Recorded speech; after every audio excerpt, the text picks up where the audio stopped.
Assalamualaikum warahmatullahi wabarakatuh. Di video kali ini kami akan mengulas pandangan Geiger terhadap Al-Quran, yang menurutnya Al-Quran menjiplak ajaran Yahudi. Baik, langsung saja kita lihat videonya. Abraham Geiger merupakan tokoh reformasi Yahudi yang lahir di Frankfurt tanggal 24 Mei 1810 dan memulai gerakan reformasinya di tanah kelahirannya itu. Ia dikenal dengan studi kritisnya pada Bible dan teks Yahudi yang dikenal dengan istilah Wissenschaft des Judentums. Berangkat dari fenomena masifnya kajian Al-Quran di Barat, salah satu karya kesarjanaan Jerman, yaitu Abraham Geiger yang berjudul Was hat Muhammad aus dem Judentum aufgenommen, di dalamnya memuat penjelasan bahwa Al-Quran dipengaruhi Yahudi dalam beberapa hal. Yang pertama, linguistik, keimanan dan doktrin. Yang kedua, peraturan-peraturan hukum dan moral. Yang ketiga, pandangan tentang kehidupan. Dan yang terakhir yakni cerita-cerita dalam Al-Quran. Yang pertama, kami akan membahas dari segi linguistik. Menurut Geiger, terdapat 14 kosakata Al-Quran yang diadopsi dari bahasa Ibrani. Di antaranya Sakinah, Tauhid, Furqan, Ma'un, Masani, Malakut, Darosa, Tabut, Jannatu'an, Taurat, Jahannam, Robani, Sabat, dan Ahbar. Sebagai contoh, Tabut berakhiran ut. Ini merupakan bukti bahwa kata itu bukan berasal dari bahasa Arab, melainkan dari bahasa Ibrani asli yang berkenaan dengan ajaran Yahudi. Jannatu ad, kata ad dalam bahasa Arab bermakna kesenangan atau kebahagiaan. Menurutnya, dasar kata ini berasal dari Ibrani yang dalam agama Yahudi adalah nama dari suatu daerah yang telah dihuni oleh orang tua mereka, yaitu Adam dan Hawa. Kemudian ada keimanan dan doktrin.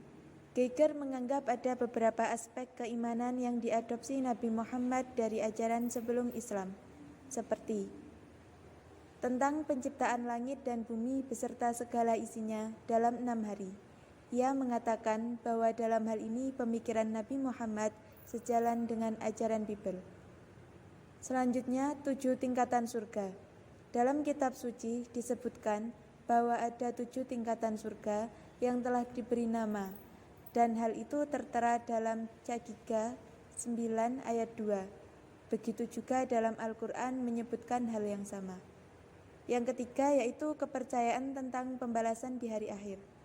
Orang Yahudi percaya tentang hal ini, begitu juga tentang balasan surga dan neraka. Selanjutnya, mengenai aturan hukum dan moral. Geiger mengklaim bahwa Nabi Muhammad telah meminjam aturan seperti halnya perintah untuk sholat.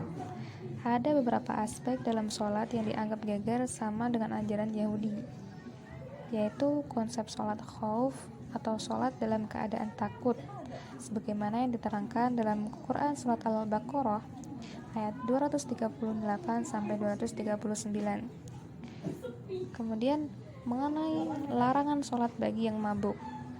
Dalam melaksanakan sholat, konsentrasi sangat dibutuhkan.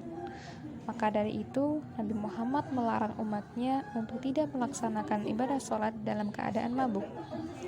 Larangan ini juga terdapat dalam ajaran Talmud.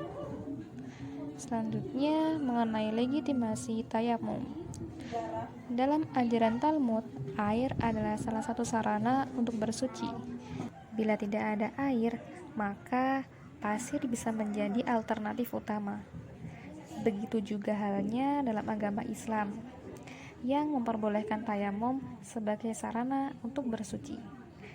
Nah, selain dari 3 poin tersebut, ada juga aturan yang menurut Geiger diadopsi dari ajaran Yahudi, seperti batalnya wudhu ketika menyentuh perempuan atau menyentuh lawan jenis. Kemudian etika dalam sholat berjamaah dan aturan dalam ibadah puasa. Kemudian untuk aturan agama yang terkait perempuan seperti durasi masa idah selama 3 bulan dan waktu menyusui selama 2 tahun. Selanjutnya, dari segi pandangan hidup, menurut Geiger ada beberapa hal yang sama antara Islam dan Yahudi dari aspek pandangan hidup, seperti harapan menjadi husnul khotimah atau meninggal dalam keadaan baik, yang disebutkan dalam Quran Surat Ali Imran ayat 193, juga dituturkan dalam Balam ayat 22. Kemudian, etika saat membuat janji. Dalam Islam, seseorang dianjurkan mengucapkan insya Allah ketika berjanji untuk melakukan sesuatu. Begitu juga dalam ajaran Yahudi. Yahudi mengenal adanya balasan kebaikan yang disebut dalam Baba Kama ayat 92, juga disebutkan dalam Quran Surat An-Nisa ayat 85. Kemudian amal jariah. Dalam ajaran Yahudi disebutkan bahwa ketika seseorang meninggal, maka semua meninggalkannya, kecuali amal ibadahnya. Begitu juga dengan hadis Nabi SAW yang mengatakan bahwa 3 hal yang akan mengiringi seseorang saat kematian. 2 hal akan kembali dan 1 hal yang akan menemaninya. 3 tersebut yaitu keluarga, kesuksesan, dan amal kebajikan. Keluarga dan kesuksesan akan kembali pulang. Akan tetapi, kebajikan akan tetap menemaninya di dalam kubur. Dan yang terakhir, yaitu kisah-kisah Al-Quran dari tradisi Yahudi. Menurut Geiger, ada 4 kategori kisah yang dianggap meniru Yahudi. Pertama, kepemimpinan laki-laki yang meliputi para nabi atau utusan Allah kepada umatnya, seperti kisah Nabi Adam, Nabi Nuh, Nabi Ibrahim, kisah Nabi Ibrahim, Nabi Musa. Kemudian 3 raja yang memiliki kekuasaan tak terbatas, seperti Raja Tolut, Nabi Daud, dan Nabi Sulaiman. Kemudian kisah-kisah mengenai orang-orang suci yang diutus setelah Nabi Sulaiman. Sekian penjelasan dari kami. Jika ada kritik dan saran, silakan beri komentar. Dan jangan lupa like jika video ini bermanfaat untukmu. Sekian dan terima kasih. Wassalamualaikum warahmatullahi wabarakatuh.